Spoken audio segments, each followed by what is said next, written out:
interpretation, so please press the appropriate button in case you need interpretation. So I'm just waiting for a few more participants. We had 400 registered participants for this Education for Sustainable Development technical meeting. So I'm just waiting for 1-2 minutes. But again, happy Africa Day to everybody yesterday. And today we are in another African meeting. 6 months ago, the UNESCO offices here in Africa, and let me just name them. We have 5 regional offices in Nairobi, Yaoundé, Abuja, Dakar, and here in Harare. We organized an introductory meeting on the roadmap of the Education for Sustainable Development last November. And last week, we had the Global Education for Sustainable Development, or ESD conference, held virtually, but it was supposed to be held in Berlin from 17 to 19 of May. And I think a number of you attended this meeting, which was actually participated by more than 13,000 participants virtually. And as a result, one outcome of that meeting was the Berlin Declaration. And so in the next 90 minutes, what we would like to discuss is the challenges, the needs, and concrete implementation plans of the new framework in the region, because as we know, we need to embed this roadmap in the context and specificities of the region. So we hope that in the coming 90 minutes, we will be able to showcase the work that has been done in the region so that we are able to show commitment to walk the talk and ensure that the declaration, which was approved by more than 3,000 government participants, will be followed by concrete action. So without further ado, let me invite the Regional Director of the UNESCO Regional Office for Southern Africa, Professor Hubert Hazen, to give his opening remarks and introduce the participants to this meeting. Over to you, Hubert. Thank you, Carol. Dear colleagues and friends, greetings from the UNESCO Regional Office for Southern Africa. A very good afternoon, well, still morning for some, I believe, and welcome to all connected to this Africa Regional Education for Sustainable Development technical meeting. Yeah, the timing of today's meeting is excellent. It is the day after Africa Day, as Carol indicated, and I suggest that we continue to celebrate this great continent and its people. As you will know, UNESCO has just concluded the World Conference on Education for Sustainable Development, which was held in Berlin, in Germany, between 17th and 19th of May, so just last week. And the conference was hosted by the Ministry of Education and Research of Germany, in collaboration with the German National Commission for UNESCO. And it was organized in what we see more and more now in a hybrid fashion, and attended by almost 3,000 participants from 161 countries. And in addition, there were over 10,000 live viewers from the public live stream of this event. So they passively participated and listened in. And this brings really in practice some of the lessons learned from the COVID pandemic. We learned lessons here. We don't always need to travel to meet, as we are doing today. And via connectivity, we make events even more accessible and more inclusive, because in these physical meetings, many participants are left out because either they can't find the time or the resources to travel. So this modality provides more accessibility and inclusivity as well. And in addition, imagine the amount of carbon dioxide emissions and also financial resources that were saved. So there is something positive coming out of COVID as well. I just wanted to point that out, and it links up to the topic on sustainable development. Among the participants in Berlin were representatives of member states who all acknowledged the importance of ESD.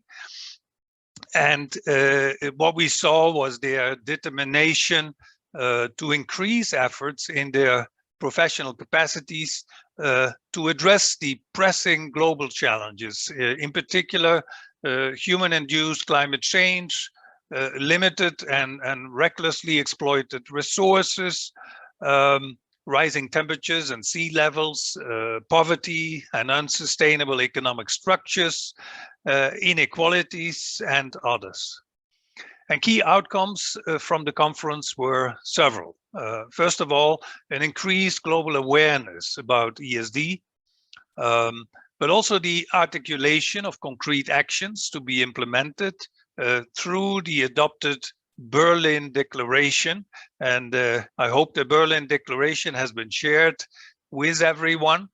And if not, you can find it on our website and download it. But also an outcome was the heightened country's commitment to country initiatives as expressed in the ministerial statements. Another one, a last outcome, was the establishment of a strong ESD for 2030 global network of ESD policymakers and stakeholders. Now, in order to ensure that this will not be just simply another conference with another set of declarations that would maybe not see the light of day, simultaneous regional meetings have been scheduled to take place to set in motion regional and also, most importantly, national commitments and actions to address the challenges in the declaration and to translate those into concrete national actions and impact. This regional technical meeting for Africa today is one of 5 post-conference meetings planned by UNESCO to ensure that follow-up and action will happen from the global conference. Our world today is one of rapid changes and complex challenges. While societies are getting younger and more connected than ever, we also see global mobility and migration are on the rise. The number of new conflicts worldwide is rising, along with levels of inequality, poverty, environmental pollution, but also intolerance and violence remain huge challenges.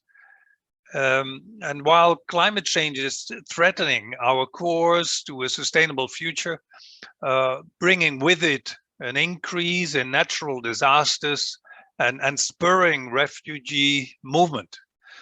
So all of this is happening at the same time.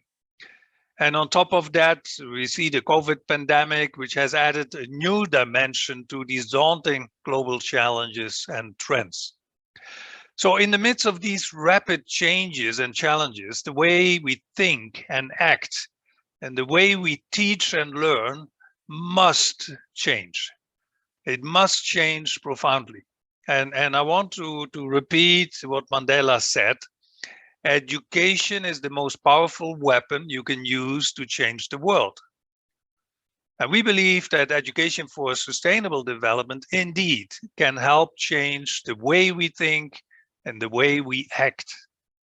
And ESD supports efforts to equip learners with the knowledge, the skills, the values and attitudes needed to contribute to a more sustainable world. And you will recognize here a direct quote from Target 4.7 from SDG 4.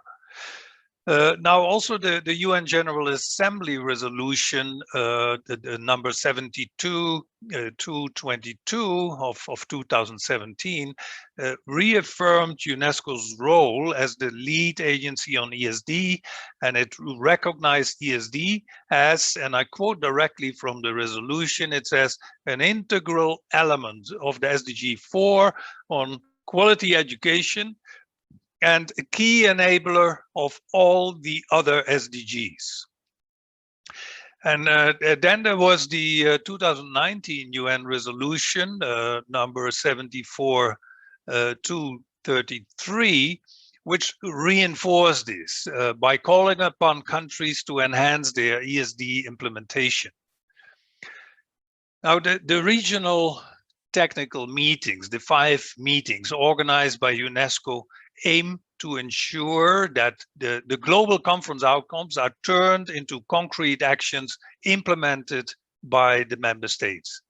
And these actions would then also feed into other key milestones during the year 2021, during this very year. And I refer, for instance, to the United Nations Climate Change Conference, the COP26, but also the United Nations Biodiversity Conference, the COP15. The objective of today's technical meeting is threefold. First of all, to take stock of the achievements, lessons learned, available resources and partners related to ESD in the region. And I hope via this identification, we also see opportunities to collaborate, to share best practice, and to share lessons learned. A second objective is to review region-specific needs and approaches for ESD for 2030. And the third is to encourage member states in the region to commit to the implementation of ESD for 2030, in particular to launch and develop their particular country initiatives. We have put together a documentary and a regional panel to help us galvanize efforts to ensure that we walk the talk towards transforming our societies. And in doing so, let's remember, education is the most powerful weapon you can use to change the world. And I end by saying to all of you connected, please join us to make this happen. Thank you, and over to you, Carol. Thank you, Hubert Hazen, the Regional Director for the UNESCO Regional Office for Southern Africa. Let me now turn you to Patience, who is going to introduce the documentary video that we have prepared for you. Over to you, Patience. Good morning, good afternoon, colleagues, and thank you very much, Caroline. We have put together a documentary from all over Africa, just like a snapshot of what has happened in the area of ESD in the last few years. And we believe that this is just a snapshot because we cannot make it build on the great work of the general history of Africa. To kick us off today in discussing concrete work on the ground, I am pleased to pass the floor to Professor Mamadou Fall, who is coordinator of the General History of Senegal and professor of history at the University of Sheikh Anta Diop. He is going to share with us the project that he is leading for developing documentaries on the general history of Senegal and how specifically this work has been inspired by the initiative of the General History of Africa. Professor Mamadou Fall, the floor is yours. I think that is the challenge. That's another webinar. It's clear that we have so many webinars here in UNESCO. I know that there's a webinar taking place. but we'll make sure that we're back. Sorry It for looks this. That we're back like maybe Yeah. Professor Mamadou Fall is having a little bit of connection issues.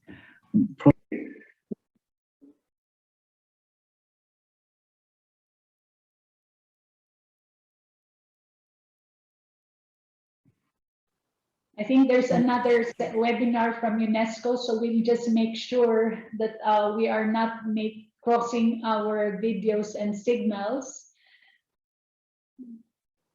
Benito, are we ready? Over to you, Benito, to show the synopsis of ESD work in Africa. Okay, yeah, thank you very much. Let me share my screen so you can confirm you can see my screen and hear sound as well.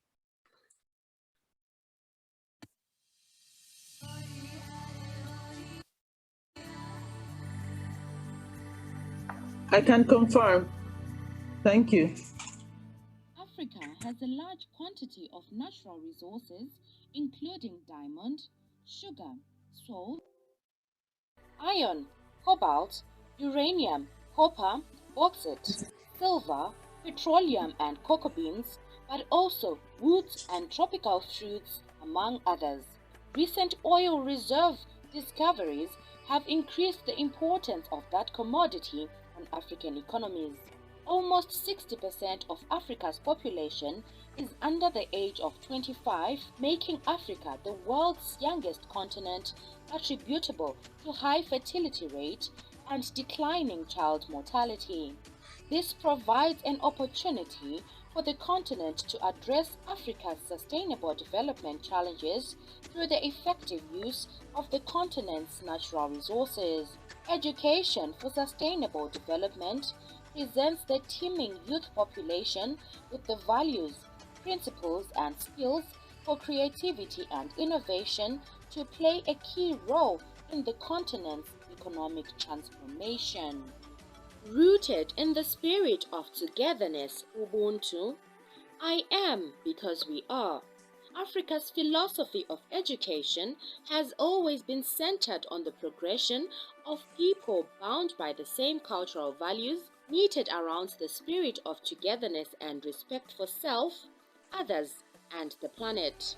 The iconic Mwalimu Julius Kambarage Nyerere of the Ujamaa philosophy of education once said, "Give them the education which will train their heads to refuse the wretchedness of the mind and skill their hands to develop the resources of Africa." This attitude reflects how education for sustainable development has always been a part of the African way of life. Africa's first woman Nobel laureate, the late Wangari Maathai, is celebrated for championing sustainable development in the 70s through her Green Belt movement, which saw her winning a 1984 Right Livelihood for converting the Kenyan ecological debate into mass action for reforestation. The United Nations Decade of Education for Sustainable Development 2005 to 2014, to which UNESCO was the lead agency, this educational effort encouraged changes in behavior that created a more sustainable future in terms of environmental integrity, economic viability, and a just society for present and future generations. The Global Action Programme GAP 2015 to 2019 on ESD, the follow-up program to the decade of ESD 2005 to 2014, sought to generate the Scale-Up ESD and to accelerate progress towards sustainable development around 5 priority action areas. These are to advance policy, transform learning and training environments, build the capacities of educators and trainers, empower and mobilize youth, and accelerate sustainable solutions at a local level. In order to continue to accelerate ESD work globally, a new global ESD roadmap and framework for action known as ESD for 2030 was regionally launched in November 2020. The specific target of SDG 4 is SDG 4.7, which states that by 2030, ensure all learners acquire knowledge and skills needed to promote sustainable development, including, among others, through education for sustainable development and sustainable lifestyles, human rights, gender equality, promotion of a culture of peace and non-violence, global citizenship, and appreciation of cultural diversity and of culture's contribution to sustainable development. African nations, through partnership with United Nations agencies led by UNESCO, are collaborating with intergovernmental organizations, non-governmental organizations, civil society organizations, institutions of learning, private players, and other key stakeholders continue to champion various ESD initiatives which are transforming livelihoods in communities.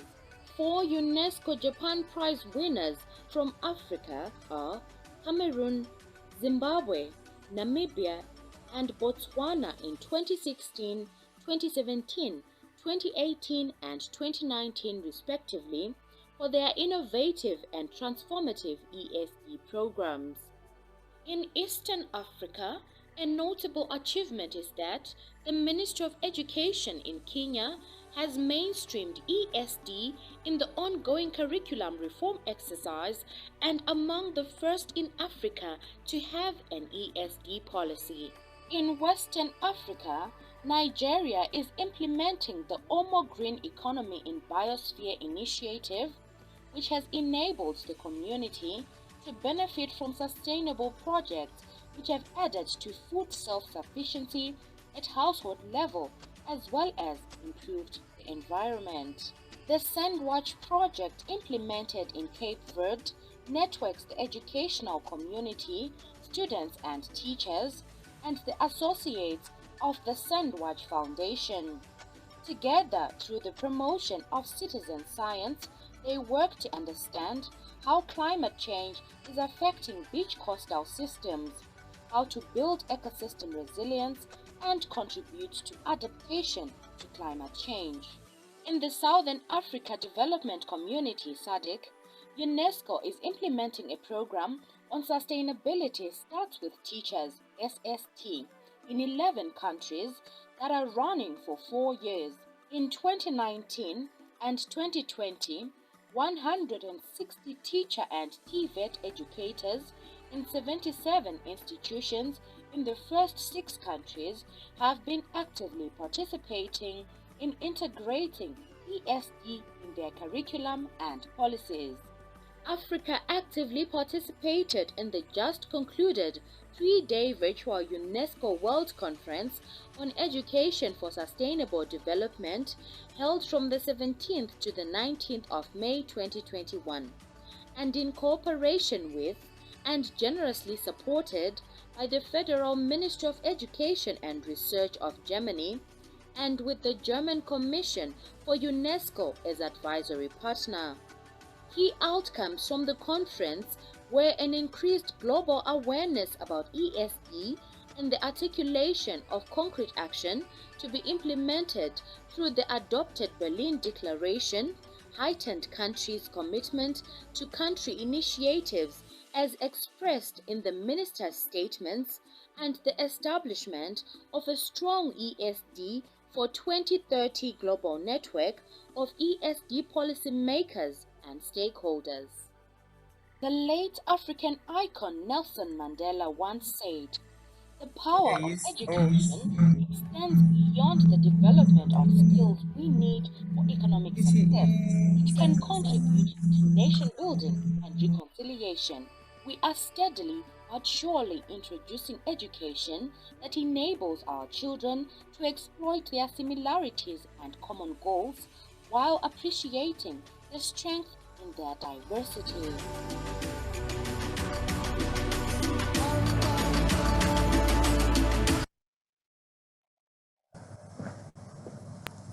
Thank you, Patience. Sorry, we had some technical problems, and I understand from the chat that our interpretation from English to French is not working. So we'll try to make sure that we have that going. And I think I get the... Sachez que les vidéos ne sont pas interprétées. English to Portuguese is good. So we'll try to deal with that technically. So we're very pleased that we have now more than 250 participants in our technical meeting to discuss how to roll out the Berlin Declaration on Education for Sustainable Development, and to help us understand what is happening in the different parts of Africa.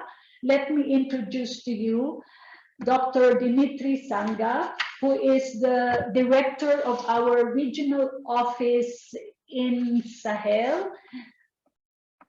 Take it away, Dimitri. Over to you, who will be facilitating the panel. Thank you. Thank you. Merci. J'espère que l'interprétation en français marche. Je vais donner un peu l'occasion à nos collègues anglophones et lusophones de se brancher et m'assurer que l'interprétation marche avant de commencer. Chers collègues, vous venez d'entendre notre collègue Hubert. Le professeur Giesen l'a très bien mentionné. Nous avons cette réunion au niveau mondial qui nous a permis de discuter sur les questions qui entourent l'éducation pour le développement durable. Cette réunion technique, il a si bien mentionné, nous permettra d'approfondir, de parler un peu des défis qui entourent ce type d'éducation très, très importante pour ce continent. Ça nous permettra aussi d'échanger les expériences entre les différents pays africains en ce sens-là. J'ai donc le plaisir de modérer cette discussion du panel qui comprennent 5 invités, les 5 invités qui couvrent les 5 régions de l'Afrique. Donc, on va faire le tour de l'Afrique centrale, l'Afrique australe, on va aller en Afrique de l'Est, de l'Ouest, et nous allons donc découvrir des projets en cours sur l'éducation au développement durable et les défis qui sont reliés. Nous allons avoir l'occasion de permettre à ces 268 participants qui sont en ligne de pouvoir interagir avec nous. Voilà pourquoi je vais demander aux panélistes de se limiter à une présentation autour de 8 minutes chacun. Et je vais essayer d'être un peu dur sur le timing pour que nous permettions aux collègues qui sont en ligne de pouvoir interagir avec nous. Nous allons donc commencer cette session avec l'Afrique centrale. L'Afrique centrale représentée ici par le Cameroun. Et nous avons le plaisir d'avoir Madame Solange Ngoubou, qui est directrice du lycée Akwabanor à Douala, professeure de français de son État, censeur et également présidente du réseau africain pour l'éducation durable. Elle va nous parler elle-même de cette organisation civile qu'elle dirige, mais il faut dire que c'est une habituée, une engagée de l'éducation pour le développement durable. Elle a participé à plusieurs ateliers nationaux et mondiaux sur les ODD et sur l'éducation au développement durable, sur les changements climatiques et la promotion du genre. Madame Ngou va tout de suite vous présenter son sujet sur le renforcement des capacités personnelles, scolaires du personnel scolaire et la valorisation des déchets dans les écoles camerounaises, les petits du RAEDD dans les écoles de Douala. Madame Gou, comme nous célébrons la journée de l'Afrique, nous allons aussi vous demander de nous dire quelques mots dans you votre to say a few words, of course, in your mother tongue and tell us what they mean. It's over to you. Greetings, Dimitri, and to everyone. I am Solange Ngu. I'm part of the RAEDD, which is the African Network for Education and Sustainable Development. I'm going to speak a few words in my mother tongue. So on these activities in Douala City to promote education for sustainable development, we are involved in 3 regions of Cameroon, and we target a number of activities around strengthening capacity for the people, which is priority area number 3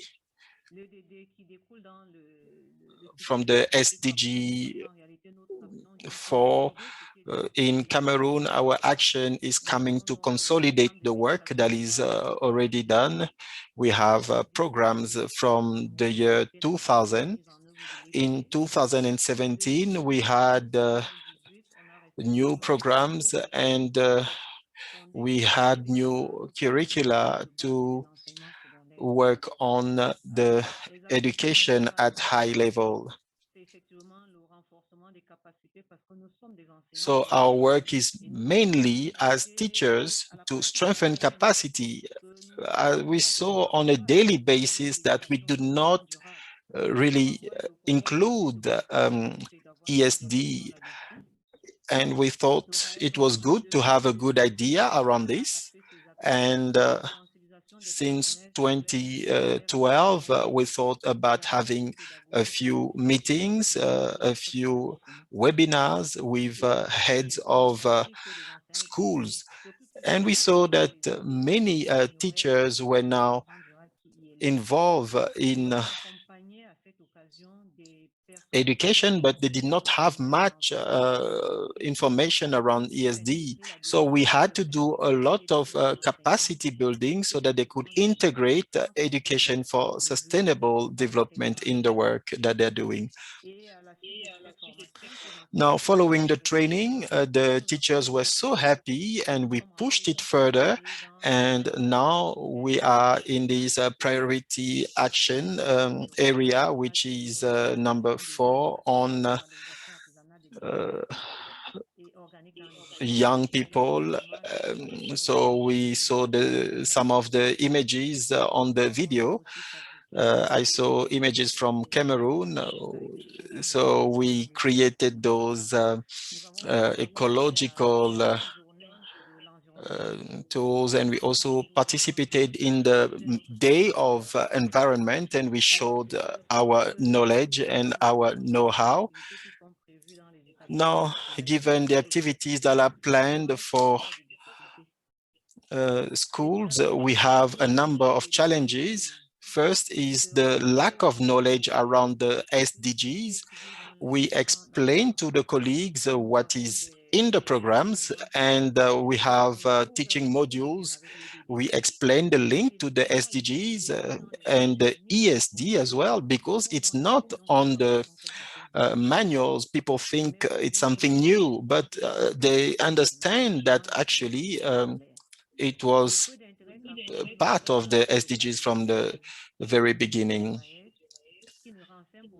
So the activities of the RAEDD is something that many do not understand well, but it's actually linked to the programs. And as you could imagine, our activities since 2010, 2012 are self-funded. We have, of course, the vision to extend to all the schools around the country and to meet the Minister for Education, basic education and high education, so that we could make sure that Cameroonian schools be cleaner and that we could participate in those international programs, and also to carry the voice of RAHED towards protecting the rights of women within schools.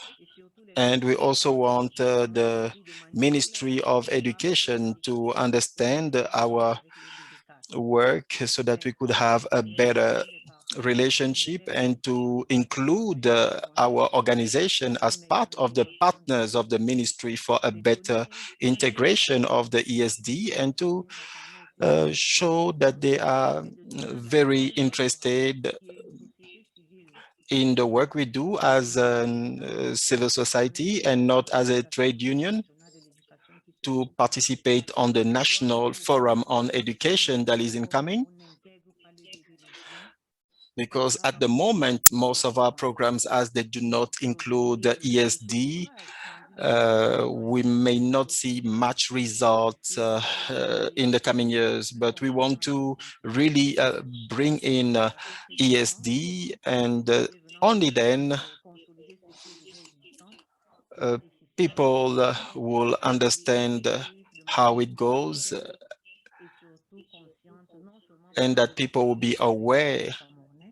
Mais par tous les autres acteurs pour que la marche vers que esta procura de alcançar os objetivos seja efficient. So this is what I could say.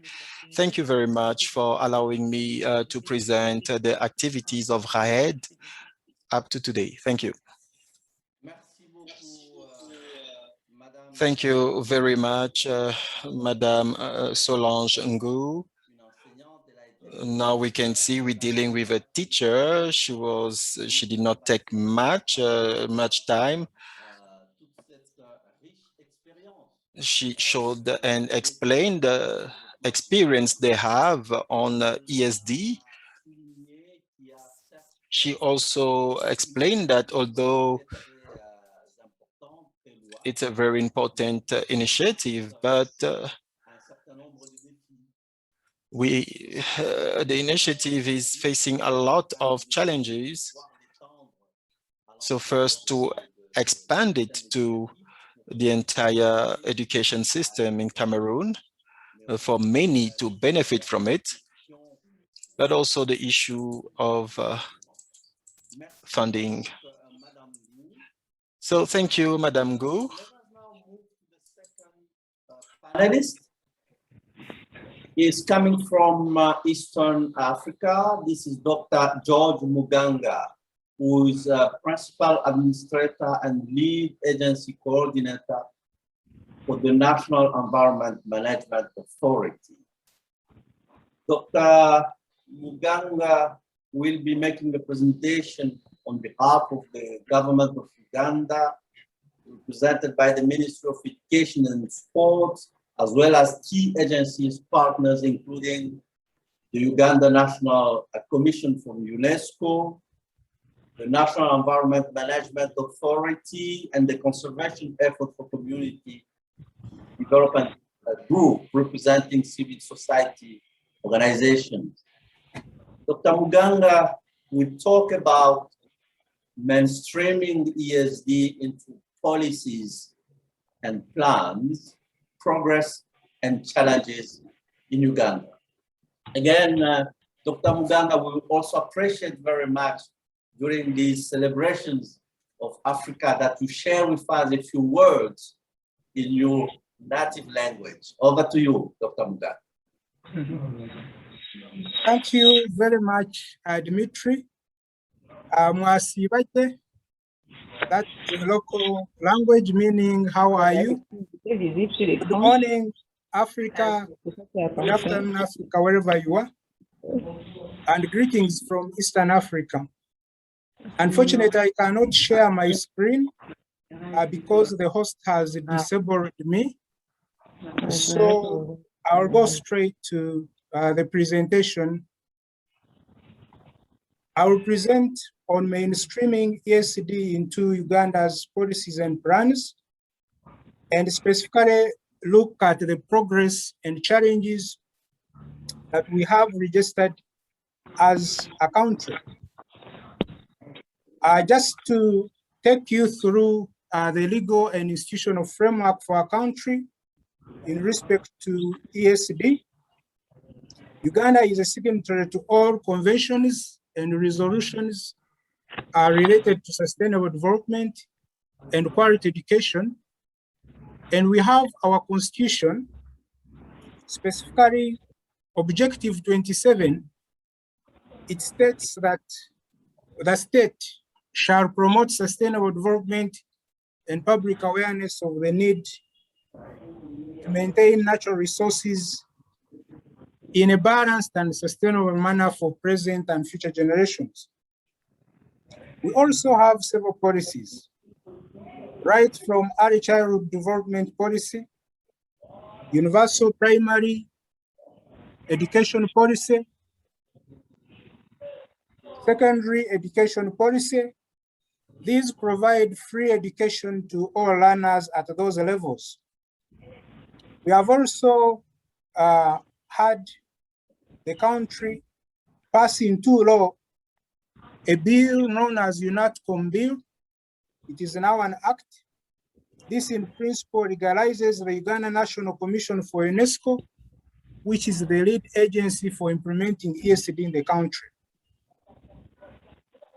What have we registered as far as mainstreaming ESD into policies and plans is concerned? One, Vision 2040 is reorienting education. Specifically, it notes that the entire education system will be changed to emphasize practical skills, aptitude, and moral values. And these are the core components of ESD: knowledge, skills, and values. We have also developed a national ESD policy, though it is awaiting approval by cabinet, government. Just last year, we conducted a terminal evaluation for our national action plan, which has been guiding ESD for 5 years. And in the evaluation, it was found out that mainstreaming ESD policies was the most rated by partners.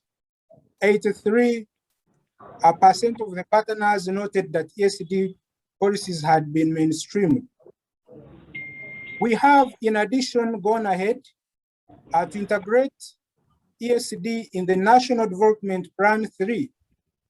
This is the current document that is guiding our country's aspirations for the 5-year period 2020-2025. We have 18 programs, and of those, there are 2 accelerator programs, one on human capital development, and another on water, environment, and natural resources. We have further ahead gone into integrating ESD in the program implementation action plans for the National Development Plan 3. These are plans that have targets, indicators, and budgets for implementing ESD.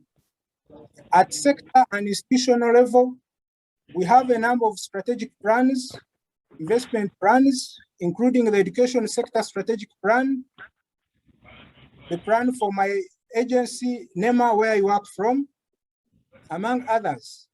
We also have micro-level ESD policies at subnational level that have been passed by districts.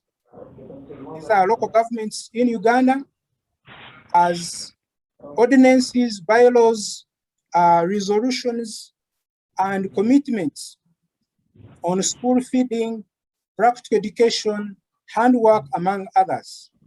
And we have done all this with the support of non-state actors, including civil society, private sector, among others.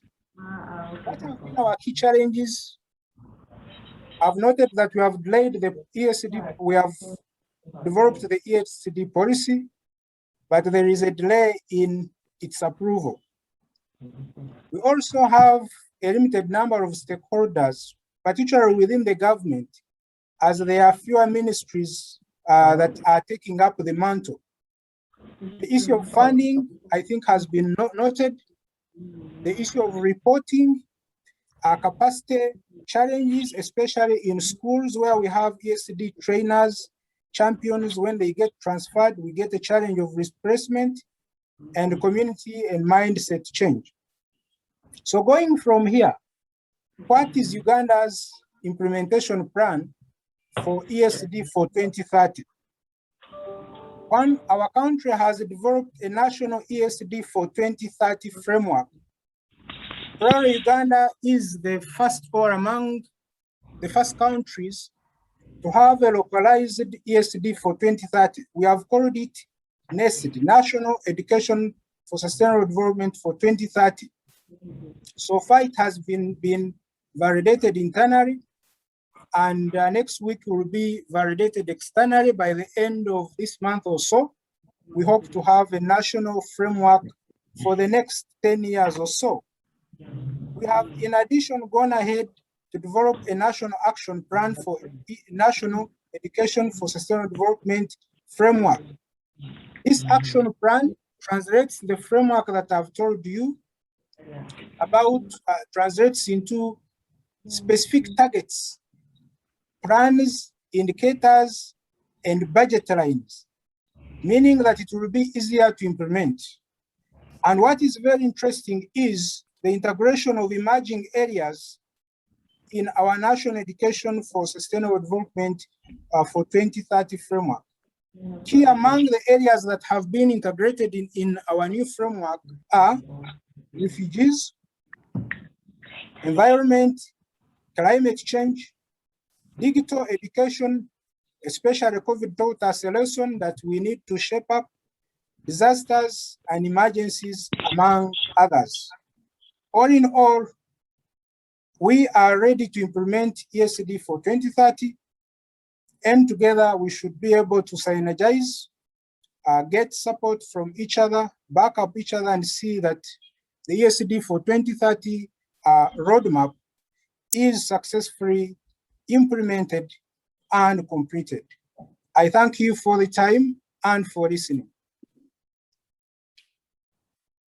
Dr. Muranga, thank you very much for sharing this experience. We have seen that on the positive side, we can see that integration of ESD and alignment with national development plans and sectoral development plan is a key issue, because this will help as well dealing with the issue of funding that we can see as one of the challenges here. If all these efforts are integrated into ongoing sectoral and national development plans, therefore, there's a possibility that some of the funding can come through those plans.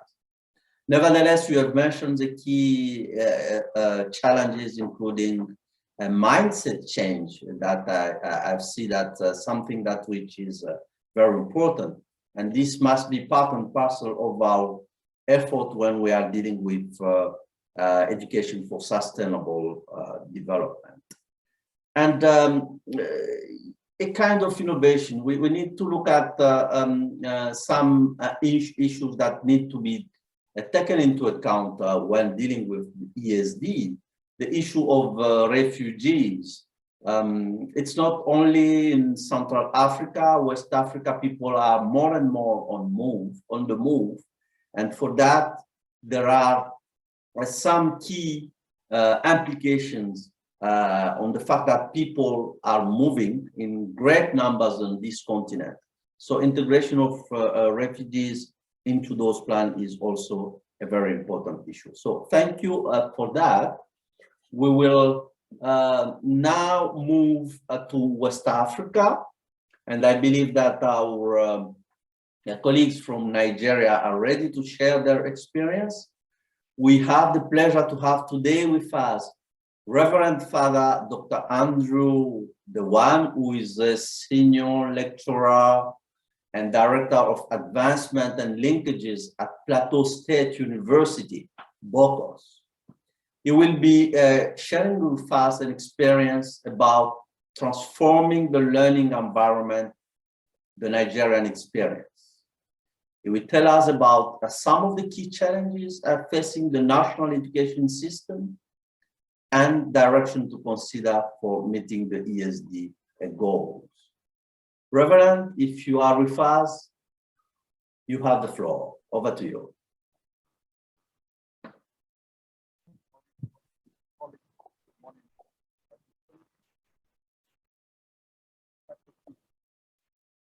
Dr. Dewane, if you are with us, you have the floor.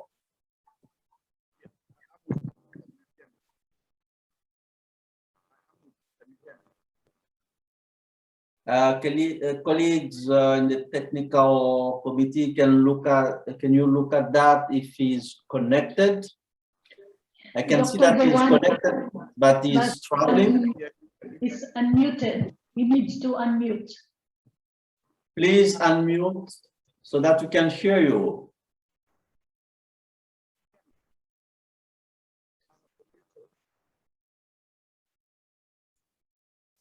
I can see that the Reverend is unmuted, but we cannot hear any sound from the Reverend. Maybe let me check with the Reverend again and see if we can hear the sound from his side. Yes, please do that while we want to check if the other colleagues are around. I'm pretty sure I've seen our colleague from West Africa, Sahel, being there from Senegal, Rory Dakino.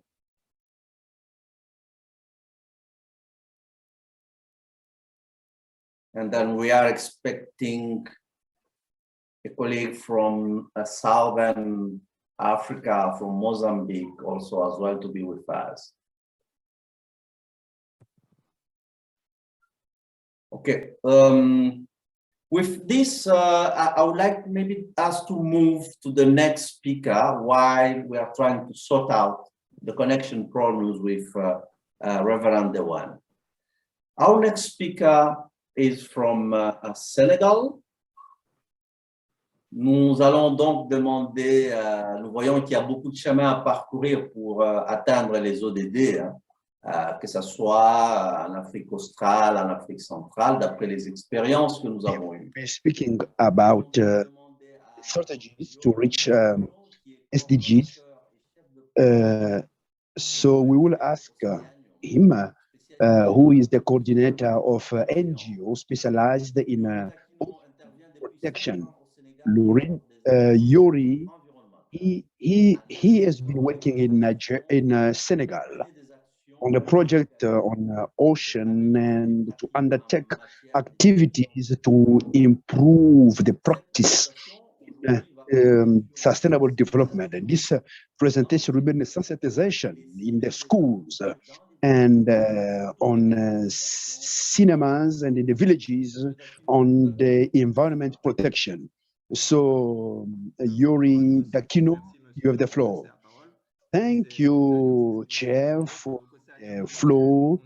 I am Loko Sion. We are the Association for Protection of Environment and Right in Senegal. We are recognized by the government since 1984, and we globally undertake the activities of environment protection and sustainable development by supporting the local population. And we have a team of professionals and volunteers who are part of this and who are acting every day in Senegal. So I would like to give you a context, first of all, on the questions, the concern of environment in Senegal, because we have found them through our programs.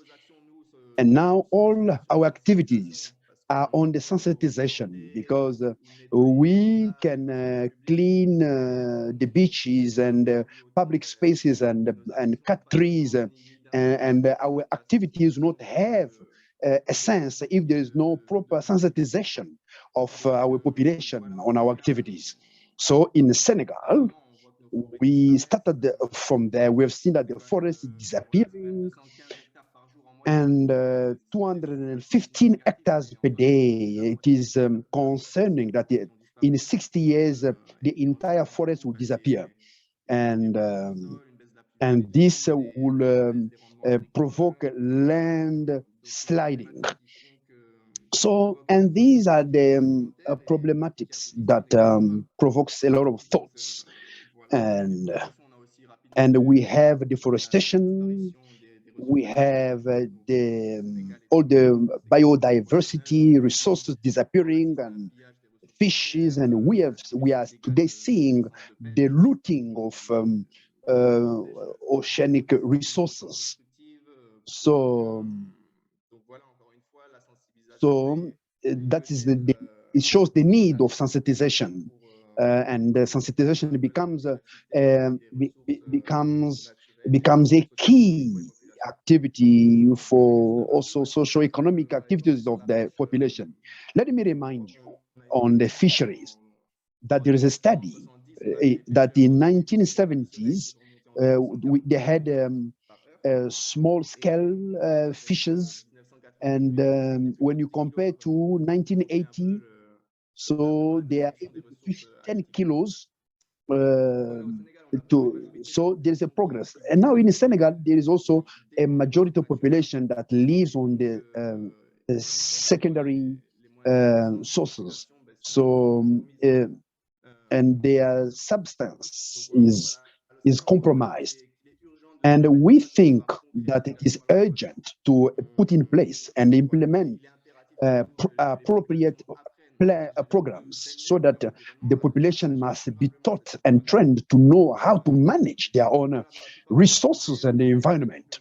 And in most of our activities, we have cinema and debate, and we have a program of sensitization. We pull the population around the issues of environment protection. And I will speak to you clearly on the methodology of cinema debate. We go to the villages and we bring our equipment, and then we project a movie.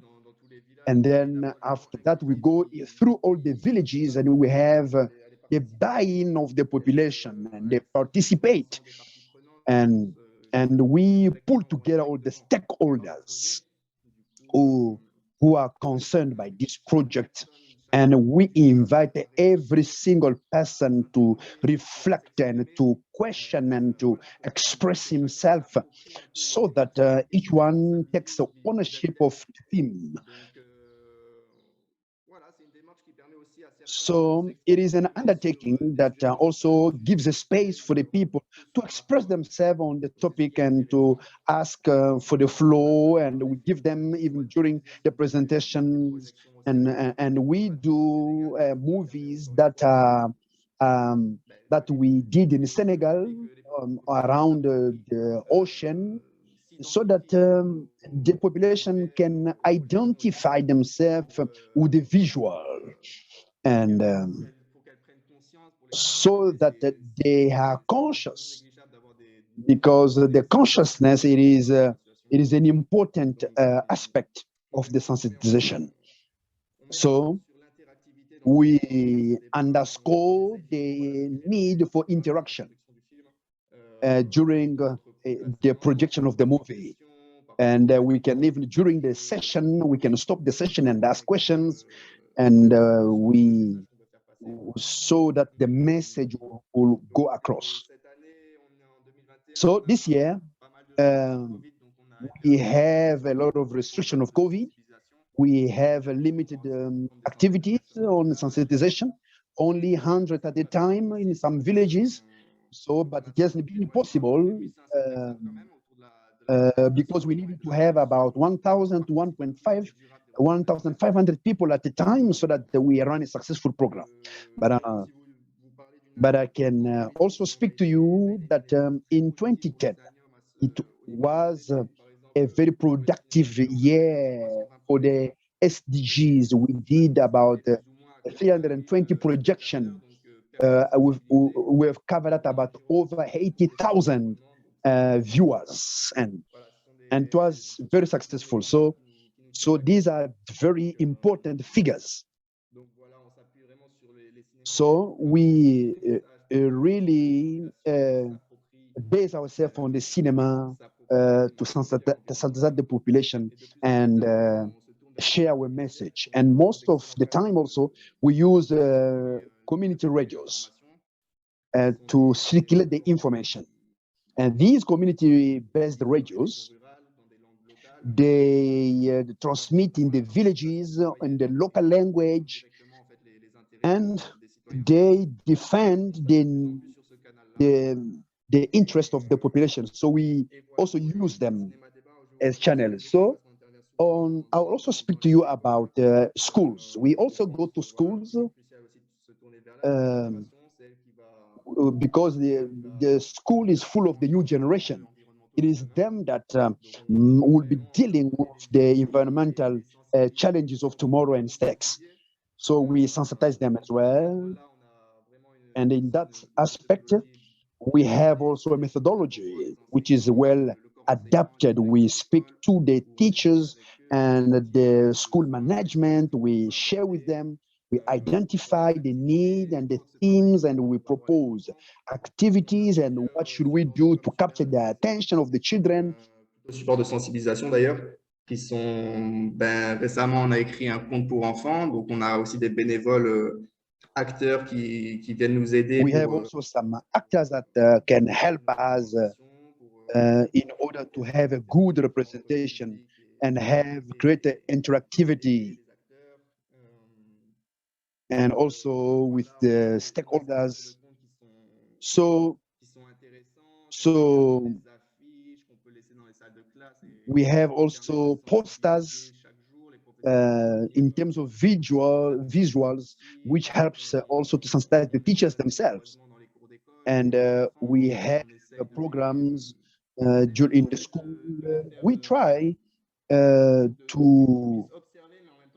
that they observe.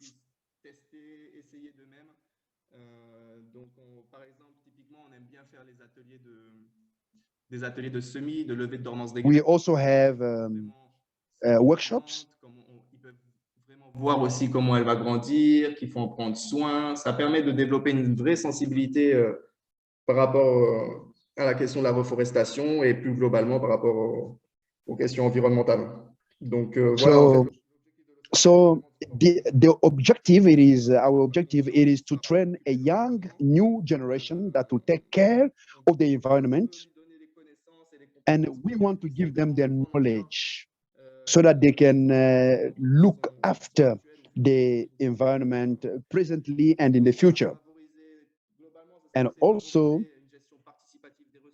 the participatory management of the interest of the environment.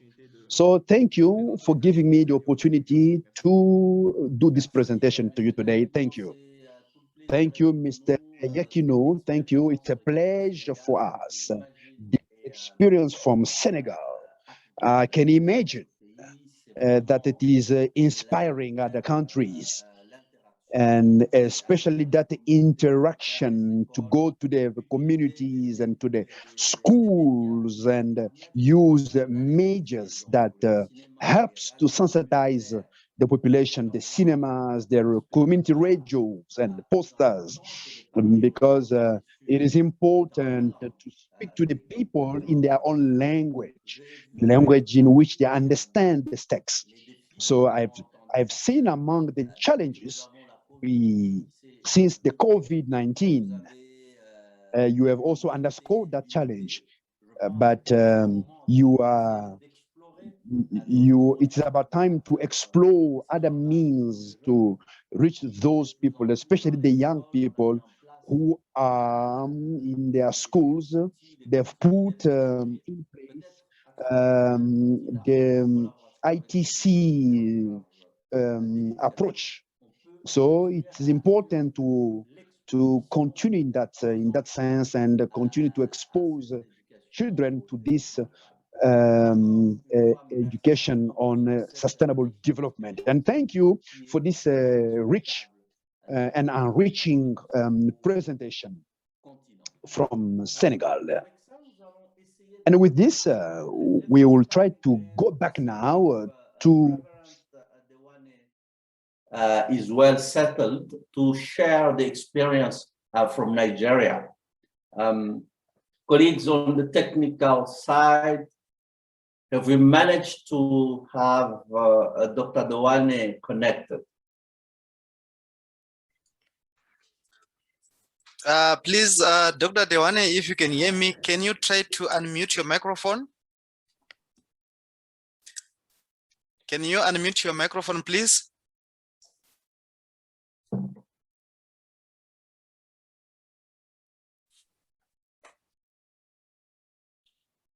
So looks like we are still struggling with Dr. Dewane from Nigeria.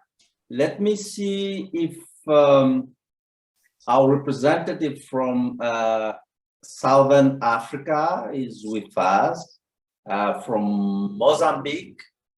Do we have Mr. Aguiar Baquet?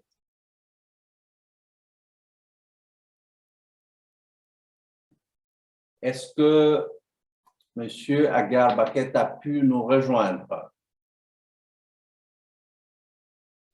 Is he part of this meeting? No. No, he is in maybe okay, in another link. Let me see. Okay.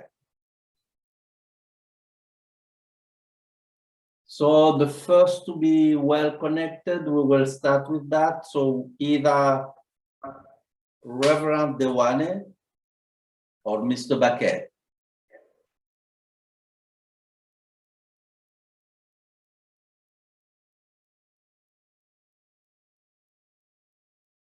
Okay, looks like we are still struggling with the two colleagues.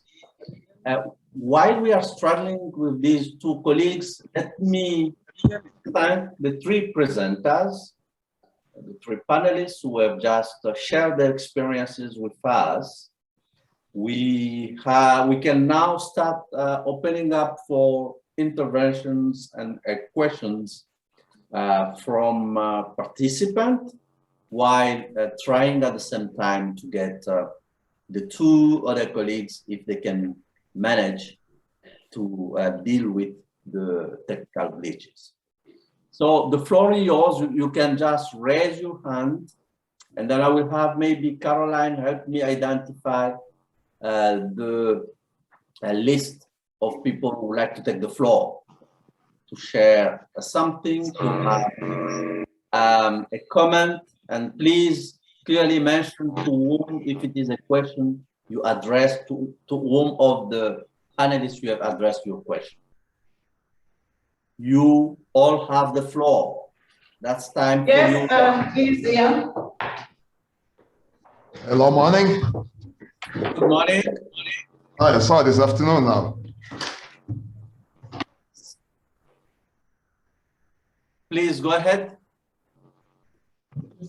Hello. I'm Aguiar Baquet. Yes, Mr. Baquet, c'est vraiment un plaisir. Donc, nous avons pu l'avoir. It is a pleasure. Yes. We have him here now. Okay, thanks. I'm also a pleasure. Okay, please go ahead. And I will. It is so nice to meet the ESD team. I would like to share my experience using my official language, Portuguese, if you allow me. Yes, please. There's interpretation in French, English, and Portuguese. Please go ahead. Oh, I'm so happy because now I will increase the number who can share with me, even from here in Mozambique. Please do. Okay. And pessoal, can you show this slideshow? No? No way? Yes, possible. You can share it from where you are, or if you have shared it, they can Because project it. I send it to you. I'm not sure if you are able to. Yeah, now I am in. Yes, Muito please. obrigado. Muito obrigado. Thank you very much. É uma grande alegria e honra It's a great pleasure and honor partilhar este grande mês. To share this in this great month. Porque estivemos na Alemanha. Because we're in Germany. Estivemos muitos, ainda temos muitos eventos que estão a decorrer. We still have a lot of events which are taking. E é muito agradável. It's pleasing. Ver este crescimento da consciência em SD. This, growing of awareness.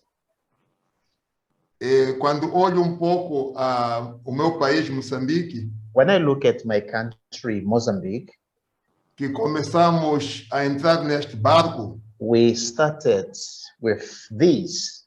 Nos anos do 2010. In the year 2010. Éramos muito poucos. And we were very few. Mas agora já somos número muito significativo. But now. E com a ajuda dos nossos irmãos da vizinhança, da Suazilândia, da África do Sul, and also brothers from South Africa, Unesco Rosa, also Unesco, NIRAS, e todos esses ajudando-nos muito a crescer.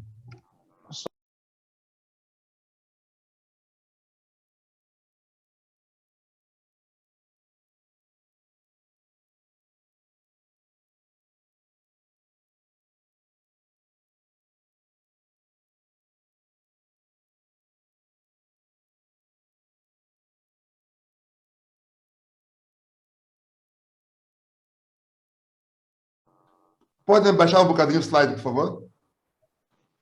Can you go down on the slideshow? Ok.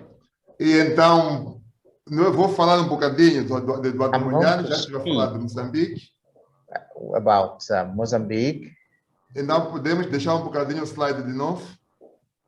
Should we go down again in the slides? Aqui, junto a Madagascar. So here, together with closer to Madagascar, temos Moçambique. There is Mozambique.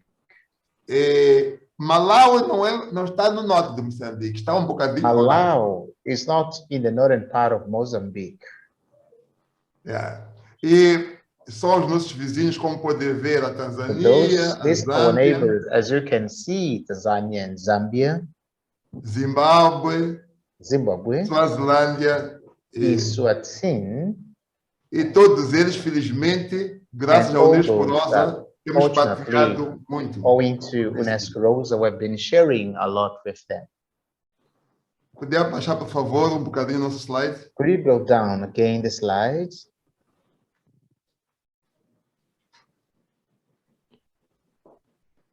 Ok. Nós somos país da expressão portuguesa. We are a Portuguese-speaking country. Mas também, infelizmente, temos uma economia muito fraca. Our economy is very weak. É por isso que fazemos parte dos países mais pobres do mundo. That's why we are one of the poorest countries in the world. Contudo, a nossa força de aprender e de trabalhar é muito maior que a nossa população. To learn and work is so hard. E estes vários fatores concorrem. And also there are very factors that contribute to this.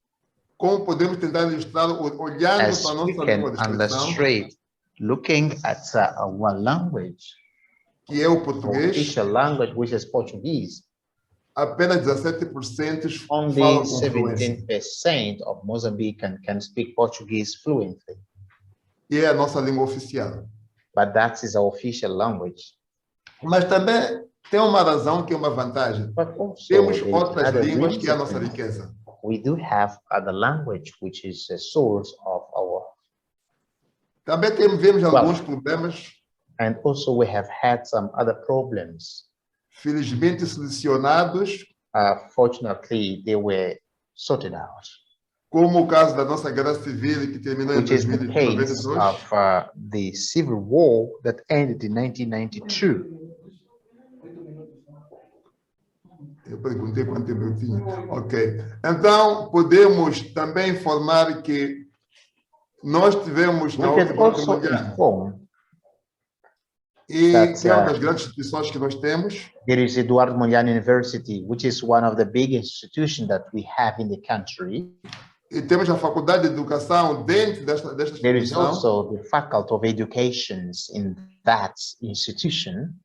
Que oferece vários programas desde o bacharelato até o doutoramento. Programs from bachelor's up to doctorate degree. Olhando para a faculdade de educação. Looking at the Faculty of Education. Temos o curso de educação ambiental, licenciatura. There is the environmental course. E também foi lançado este ano o mestrado em educação ambiental. This year they launched a master's degree in the area of environmental studies. Estas duas ações nos alegram muito. These two actions, they please us a lot, so much. Porque mostram o nosso cometimento com a filosofia desse. E tentamos que os grandes focos sejam para o treinamento dos professores, da educação, the teachers training, e o desenvolvimento, a capacitação profissional, and also professional capacity building, e desenvolvimento de uma educação and development investigativa. Educational research. Podemos baixar bocadinho o slide, por favor? O slide. Ok. Aqui aparecem algumas imagens que ilustram. Here we do have some images that illustrate o que eu falei da cooperação regional. I mentioned regarding regional cooperation. E temos aqui também cooperação interinstitucional em Moçambique. There is institutional cooperation in Mozambique. Podemos baixar bocadinho a imagem.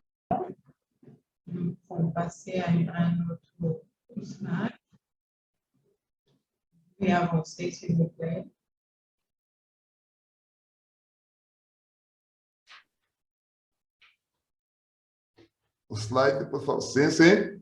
Aqui podemos ver algumas pessoas, como o caso do professor Mondlane. In the picture, such as Professor Mondlane. Acho que é conhecido e aproveito o valor de agradecer se ele estiver perto. I think is well known. I would like to take this opportunity to thank him for his collaboration. Temos o caso do professor Aristides Baloi. There is a case of Professor Aristides Baloi, who is a lecturer of geography. E todos estes trabalham conosco na Faculdade de Educação, they work with us conceito at the Faculty of Education to discuss this concept of education. Podemos dizer, aqui temos alguns estudantes que partilham, porque a Faculdade de Educação trabalha com estudantes. Because the Faculty of Education also work with the students and lecturers. Podemos baixar bocadinho. Aqui temos alguns problemas que nós encontramos e que são matéria de discussão para o nosso ensino-aprendizagem. For discussion for our teaching and learning processes. Podemos descer bocadinho. Should we go down? Aqui temos algumas iniciativas dos estudantes que mostram a solução dos problemas. That show the solution to some of the problems. Aqui temos os estudantes a fazer o plantio das árvores. There are students doing the planting of trees. Aqui temos os estudantes nas reservas discutindo a ecologia e a biodiversidade. Discussing some podemos descer bocadinho. Could we go mais down pouco? Once again? Mais pouco. Aqui encontramos a questão de zonas da reserva e zonas da area of reserve.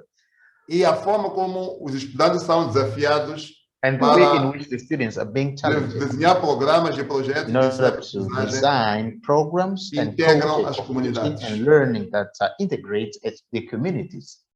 Podemos descer um bocadinho? O slide, por favor. É muito importante, obrigado. It is very muito importante important essa discussão, in our discussion, porque sendo um país multicultural, as we are a multicultural country, it is important to look at the context sobre as diferentes zonas e os diferentes about the different zones. E esta parte de contextualização, and looking at the question of context, diferentes culturas, we discuss various culture. E permite também contextualizar os nossos currículos e desenvolver materiais de instrução muito próximos do aprendente.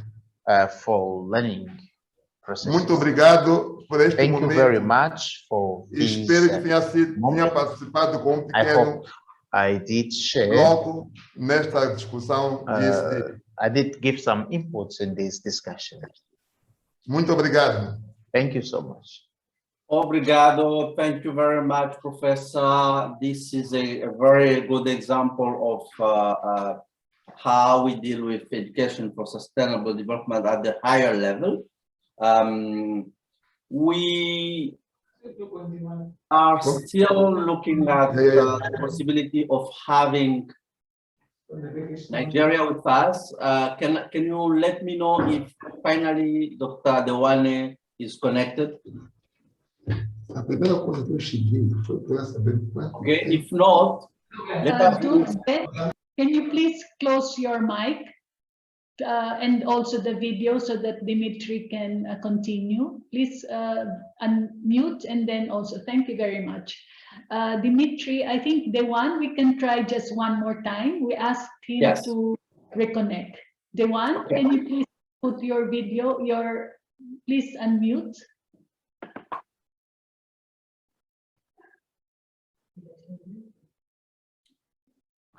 It looks like it's still struggling. So on my side, let's move to question, Q&A. I've seen already a few questions in the chat here.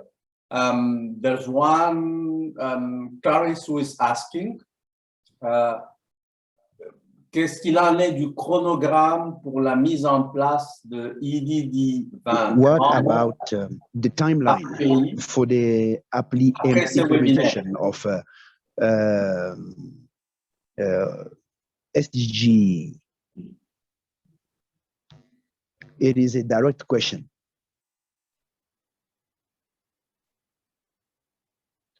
Per country, after this meeting, what is the timeline? What is the program for the implementation of education, higher education for sustainable development? And then beside Douala, Madam, your organization, is it available in other provinces of Cameroon or not? Another question is the people from DRC saying that they thank you for organizing this workshop. And the first question is the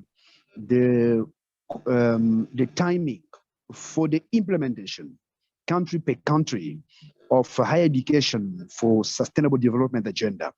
So, Madam, there is a direct question for you on your operation zones.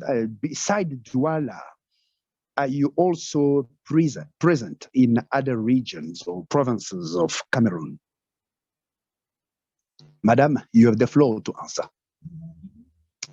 Once again, good day. Yes, I will say that beside Douala, the RIAC is also present in Tungan, which is west of Cameroon, region of North. We are also present on the eastern part of the country, that is Bertois. RIAD is busy. À Yaoundé au Cameroun.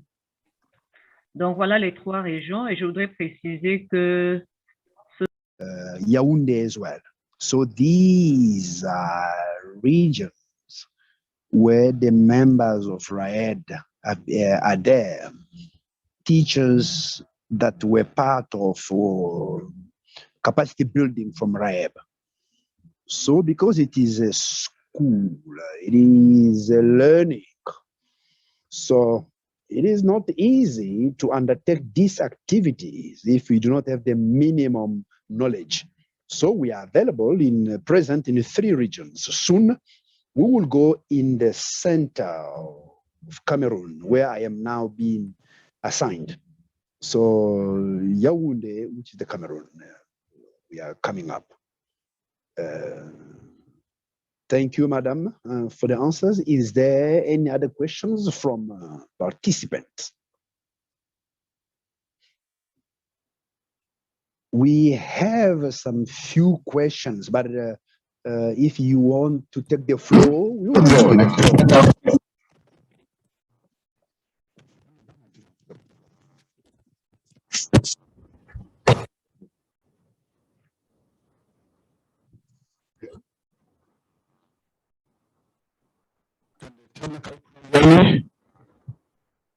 Hello? Thank you, Dimitri. Actually, Can you hear me? Is this Dewane? Are you speaking Dewane? Yes, I'm speaking. Yes, I'm speaking. Sorry, Dimitri. Are we able to give the floor to Dewane?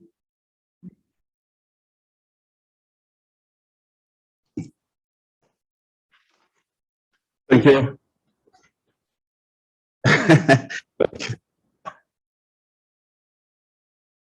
Okay.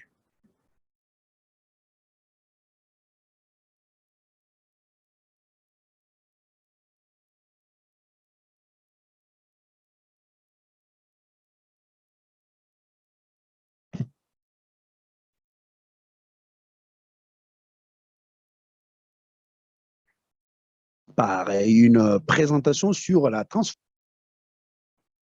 Over to you, Dr. Dewane. Thank you so much. I begin by apologizing for the technical hitch. Good morning, Africa. Good afternoon, Africa. Good afternoon, dear participants. My presentation is on transforming the learning environment, the Nigerian experience. In it, I define the learning environment and what it encompasses of. It is beyond the physical locations, contexts, learning resources, cultures, modes of teaching, stroke learning, and it connects to other local as well as global contexts. It is an acknowledged fact that the right to education is a human right. Based on this, therefore, the Nigerian government has taken very concrete steps towards improving on the Nigerian environment for the Nigerian child through the provision of equal access to quality educational opportunities for all citizens at all levels of learning or education within and outside the formal school system. This has so improved the quality of learning in schools in Nigeria. And efforts have been made towards the improvement of the learning environment. And at one of such meetings organized for National Education Quality Assurance, UNESCO tasked all Nigeria as a country and indeed other African countries to show commitment and dedication towards the development of the education sector, especially in the areas of teaching and learning. Now, in response to this, the regions in the country have responded positively and have piloted various projects, and they're yielding positive results, which can be scaled up to increase coverage and replicated in other states of the country to achieve the much talked about sustainable development goals on education. The fourth pillar of the ministerial strategic plan of the federal government, and indeed on the 2018-2022, addresses one key issue. It is the phenomenon of the out-of-school children, which is a big issue, and ensuring that these children are brought to school through different pathways in the spirit of no one is left behind. Driven by the national policy on education of the federal government of Nigeria, almost all basic and secondary schools in Nigeria have school-based management committees, which includes both school administrators, community leaders, parents, and students. It is a holistic approach. This on its own ensures and promotes democratic bottom-up decision-making processes in which all members have a voice and promote sustainability of services. Now, globally and even locally, the coronavirus pandemic has disrupted learning. But for us in this country, the issue of insurgency also have disrupted learning in certain parts of the country, especially in the northern part.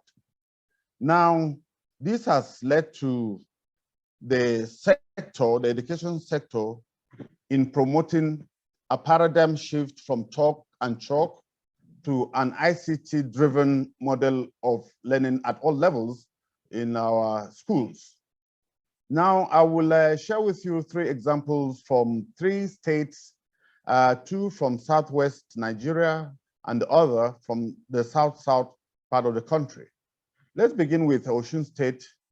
The government in this state, through a deliberate policy initiative called Project Management Office, it has, trained people and provided the appropriate environment for learning to take place. Edo State also has embarked on a vigorous campaign, Parents First and Let's Go to School initiative.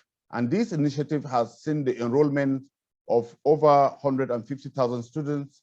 And in the next 4 years, it promises to increase up to 300,000 students, giving them a far better primary,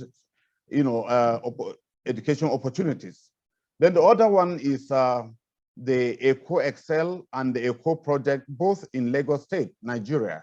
Beginning with the Eco Excel, it targets teachers and managers of learning to improve their capacity to deliver on learning. And the other aspect, which is the Eco project, it looks at learning environment by providing infrastructures and opportunities through collaborations with international institutions like the World Bank that has provided ICT facilities, and so it has improved learning across board.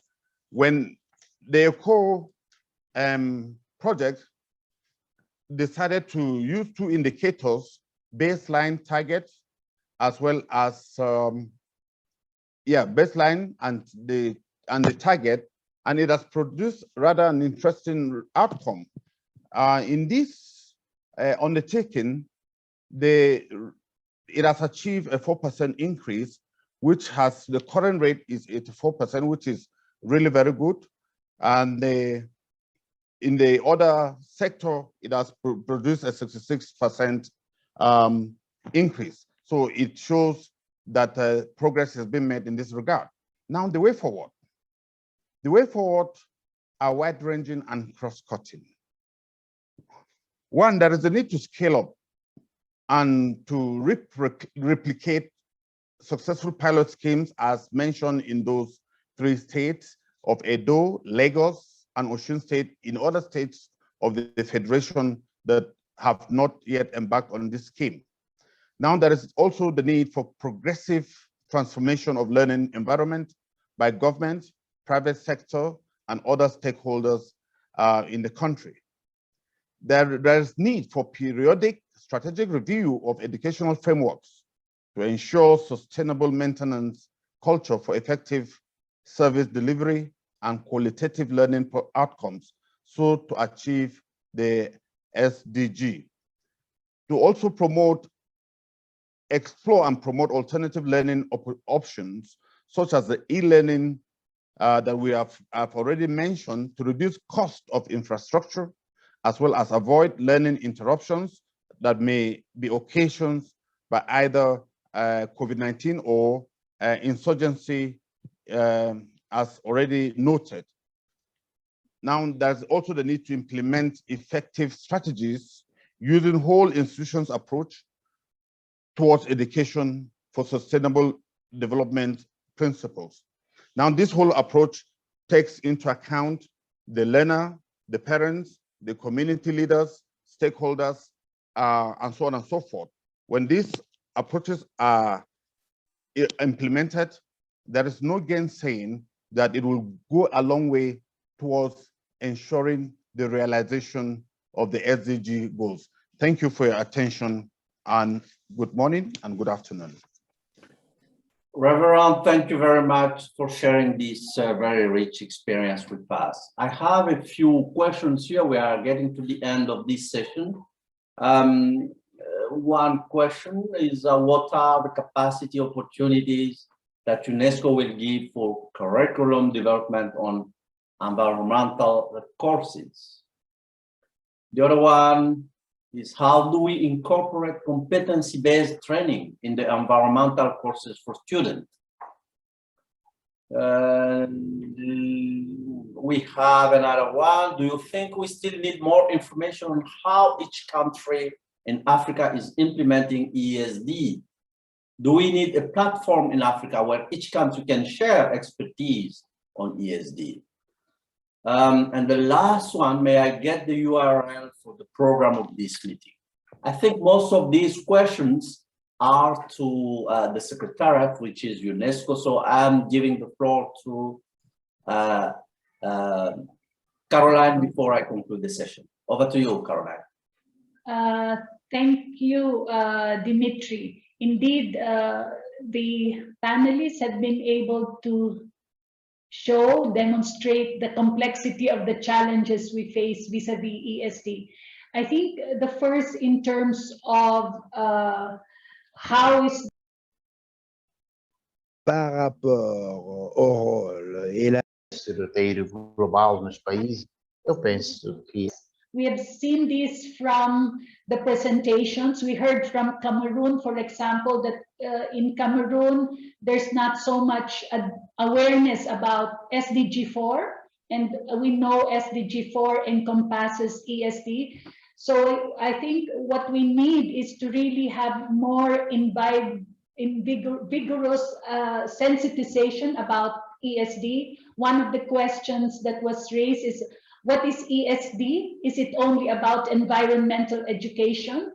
Definitely not. While it's the more dominant interpretation of ESD, a study of ESD practices all over the world shows that indeed most of the interpretation of ESD is about environmental education, but we know that it's broader than that. So we need advocacy on this. And in terms of, we also saw the question about capacities. I think we have different capacities in the region, and I think the idea of having a platform is important, where we have not been able to feature all the good practices here, but I've seen in the participants a lot of good practices. So I think UNESCO, the 5 offices, will try to see how we can have a monthly forum of ESD, this being a new area of work, new in the sense of the ESD, but I think it's good for us to have a platform, both virtual as well as an online platform, where we can show all this. And I think the last question is about resources. I think unless people, especially government officials, are not really able to understand the implications of ESD, and they're not having policies. In fact, in the whole of Africa, we have only 2 countries who have standalone policies. Kenya is the first one, and Last year, we have Namibia. Even if we hear from Uganda that they have all these different incorporated ESD, but in terms of standalone, so we really need to also see how to enrich this policy environment. And given that, maybe then we can also talk about resources. Over to you, Dimitri.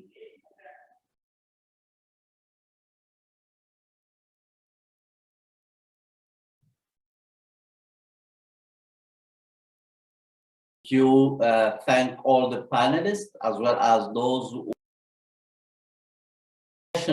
that helped us to understand the challenges that we are facing in implementing education for sustainable development on the continent.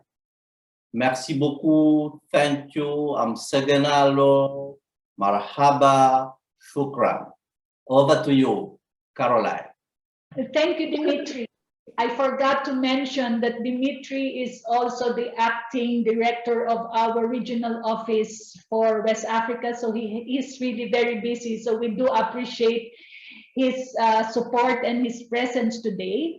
So without further ado, let me call, as you can see, we have three of our directors here. Let me call Antares, who is the director of our regional office for Eastern Africa and who has been one of the earliest advocates for ESD. I remember Kenya under the directorship of Anne organized the first ESD meeting in Kenya. Over to you, Anne.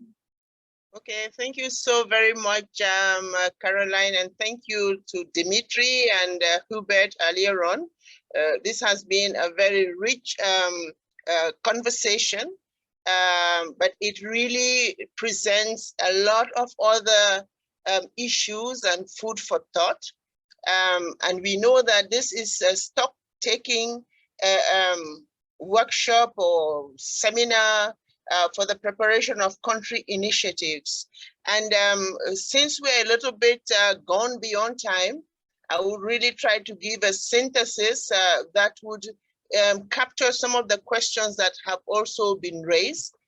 Listening to the various presentations, I took some careful notes, and it's clear that ESD is like the elephant that is looked at differently by different countries, and there is definitely the need for us to begin to come closer to understanding exactly how we should tackle and respond to ESD.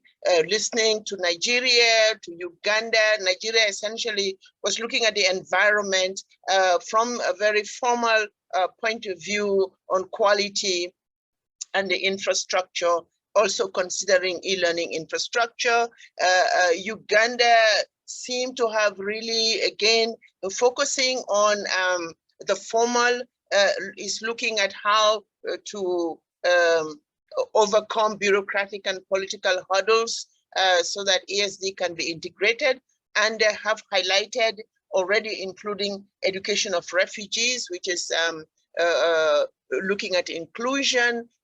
Mozambique gave us some perspective on how they are tackling ESD at the level of the higher education, and through theater, looking at the natural environment, the wildlife, behavior, etc., and working with teachers in a way to respond to the demands at the country level.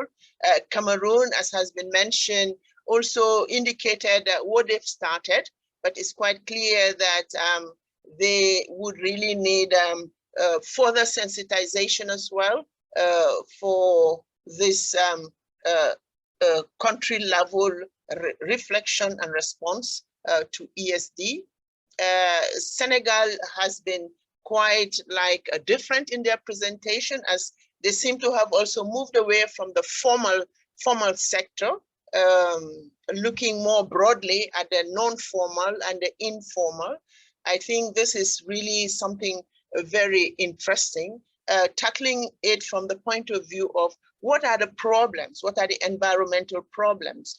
But let me very quickly say when we talk about ESD, yes, although it gives the impression that is environmental, but as Caroline mentioned, is more than environmental. I believe one way to underpin what we need to do when we talk about ESD is to ask the basic question, education for what? What type of education do we want? We want an education where, yes, as Nigeria projected, there should be good learning, one that can also anticipate interruption. So bring in e-learning, build the capacity and the competencies. You want to make sure the education system we provide also ensures protection of the environment, biodiversity. That is also very important. Deals with issues of affordable and clean energy, SDG 7, looking at environment, yes, that's SDG 15. It deals with issues of health. It deals with issues of food. So basically, it's a question of saying to our governments, underpinned by the question I asked, how can we transform our education system? And when we talk about transformation of our education system, we should be mindful of the fact, as has been also highlighted by Nigeria, that you don't have all the students in the school system.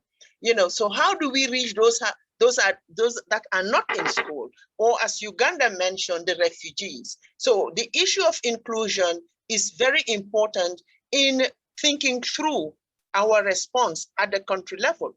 But also important is the way that Senegal is looking at it from a non-formal perspective or an informal perspective. Because if we consider only a formal response, we would leave out a majority of the population in Africa. We're still struggling, whether it's at the level of adults, whether it's the level of children, we still have a lot of out of school population. How do you reach it? And they have the novelty of introducing audio visuals, introducing movies, introducing cinemas. So I really think this exchange today has presented a very rich kind of platform for us to rethink education. This is a question of rethinking education. We are rethinking education to ensure that we have quality education, but we also want to rethink education so that we would have we will be able to scale up sustainable development that looks across the different SDGs. So there is the education, as has been mentioned by Hubert at the beginning, from quoting Mandela, but we're also looking at skills and values. Education is key.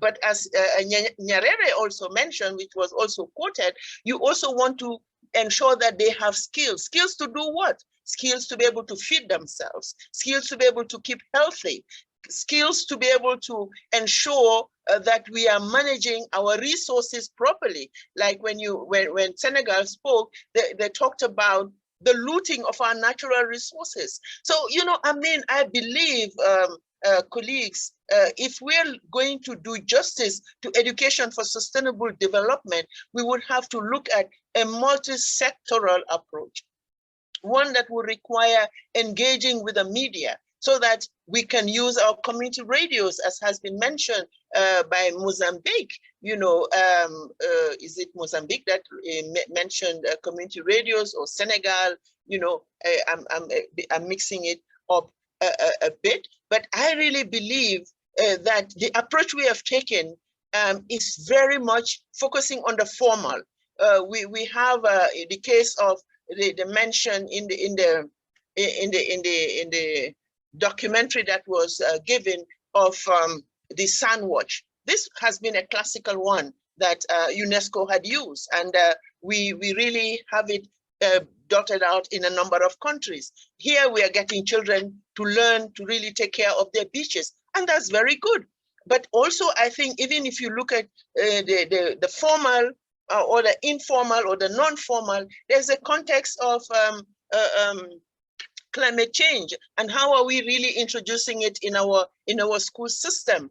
We have the school feeding program. Do we have climate smart agriculture, or are we working with ministry, so that at least there is this issue of, extension workers helping through non-formal approaches to get farmers to be able to farm differently. So, I like the approach that Mozambique also showed, where the school goes out to the community. We need to really rethink how we engage so that ESD can be channeled through our education system, formally, non-formally, and informally. And therefore, the question about a standalone policy it would really have to be interrogated. Do we need to have an education policy and then we have an ESD policy? Rather, I think this is something that cuts across. If you look at the different SDGs, so it means it should cut across the different policies, whether it's a policy for education, what do we teach in the school system, or what do we teach outside the school system, whether it's a policy for health, what are we through health education communicating in the school system, outside of the school system. When we look at the environment, this is broken down into different ministries in some different places. I think Senegal mentioned deforestation. Mozambique also is looking at deforestation. So it therefore means there should always be that cross-cutting education component in our various ministries, so that there's an integrated approach. Whatever they are really sharing at the non-formal level should also be reflected in the formal level. And that students must be made to really practice this in school, and through research and development, take it outside. And this is where higher education comes in.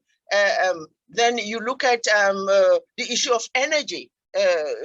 This is again another area where even within the school system, we want to transform the infrastructure. So it's not just the infrastructure for learning, it could also be the infrastructure for the environment, rather than put up schools where we're going to consume a lot of fossil fuel, or we turn to renewable energy. And there again, we are being climate smart in the use of the energy. And these students also will be taught how to really then be able to assist through their technical education, how to be able to assist in developing solar energy, in maintenance of solar energy. Like, for instance, what we have in Rwanda, where you have not just focusing in the school, but they went out to the community, teaching the women through non-formal education on the maintenance of the solar power system that were installed, cleaning it and managing it. You also have through environment, you have Ministry of Environment.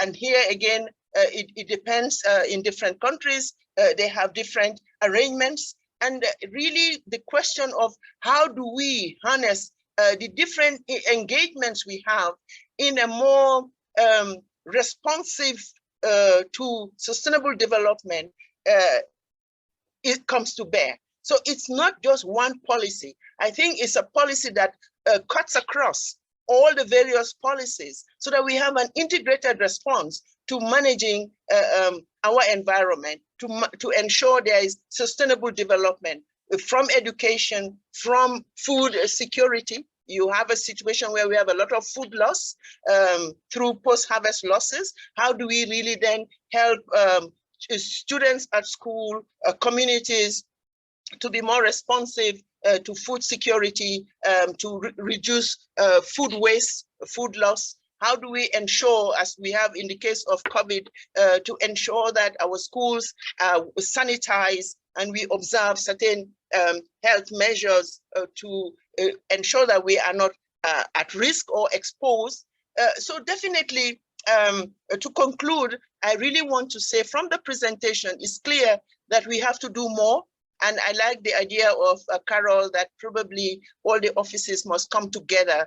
I think if UNESCO is to lead this, it has to lead it in a way that brings the multiple pathways of learning, not just concentrated in the schools, but also work towards an integrated approach where it cuts across the different policies, and we will have different indicators to see how different ministries are also responding to sustainable development. So education for sustainable development is, in my view, supposed to move from where we started to one that would embrace, you know, a more holistic development plan, where the idea of ensuring that the various interventions and subsectors are responsive to sustainable development. And it's only through that we may be able to begin to see a behavior modification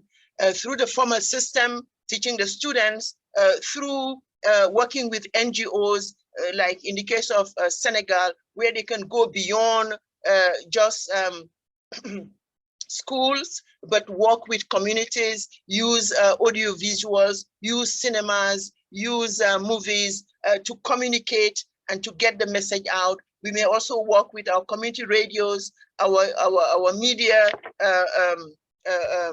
personnel to also use them in taking out the message, getting the message out, and really helping the people to be more aware, take awareness to the level of universities, where we will also develop this the aspect of research for development. We know that in Africa, we don't do sufficient research.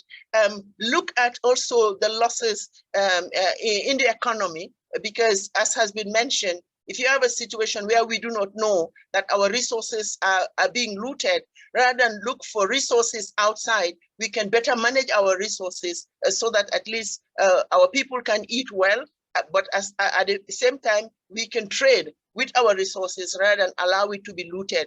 So really, I think I'm just listening in conclusion, is giving me a lot of new ideas and new perspectives that we must bring together, and under the rubric of the way we work from the formal to the non-formal and the informal, from early childhood to higher education, but really looking at out of school and communities, we could find new ways of ensuring that through an integrated approach, it becomes an integrated policy for development, so that at least every ministry has a contribution, because as has been indicated, education for sustainable development cuts across all of the SDGs. Yes, it's in education, but it does not really warrant that it remains formal. It calls for an integrated approach that will bring all ministries to understand and realize that everything we do is for sustainability. And how can we be much more responsive in the different interventions, interactions, and policies that we have in our various countries. I want to really leave it at that, because we can go on and on talking about this, but it behoves us as UNESCO to rethink, as we are rethinking education, to look more broadly at what we mean by education for sustainable development, and go beyond the formal system to embracing outreach to NGOs and various ministries to be more responsive to the future that we want for our children and for posterity. And on that note, let me hand over to you, Carol. And maybe I have taken it to another level, but I believe if we're talking about sustainability and through education, we really need to also begin to see how that education would play out, not only looking at what's in the formal, that's where we can begin, but go beyond the formal. And then that way, our policies would all be responsive for this engagement that we have before us. I leave it at that and hand over to Carol. Thank you very much. Thank you very much, Anne, the director of the Regional Office for Eastern Africa. Before joining UNESCO, Anne was the Minister of Education in Gambia. So you could see really her passion for education and her understanding of the relationships of formal and non-formal. So without further ado, I'd just like to thank everybody. I hope you agree with me that this has been a most inspiring meeting. It was supposed to be a technical meeting to help us understand how to move forward after the global meeting. It's clear that we need to share more. We know that there is a lot of things that are happening in Africa, but we also know that there is still a number of people, in fact, majority, that we have to reach out for advocacy and for capacity building. So I hope that together with you, our stakeholders from government, civil society, universities, we will be able to have this journey collectively. And I'd like to take this chance to thank our colleagues from headquarters, from the 4 offices, Nairobi, Abuja, Yaoundé, and Dakar. I would also like to thank my colleagues here, Patience, who is our ESD focal point, who has been coordinating this with all the different ESD focal points. I would like to thank the technical team here, my colleagues who have been supportive. Of course, this communication in French and Portuguese. We know that there are more languages, but we have been privileged to have the possibility to communicate across the region. It's good to hear French, Portuguese, and English, as these are they're the colonizers' languages. This is how we could communicate.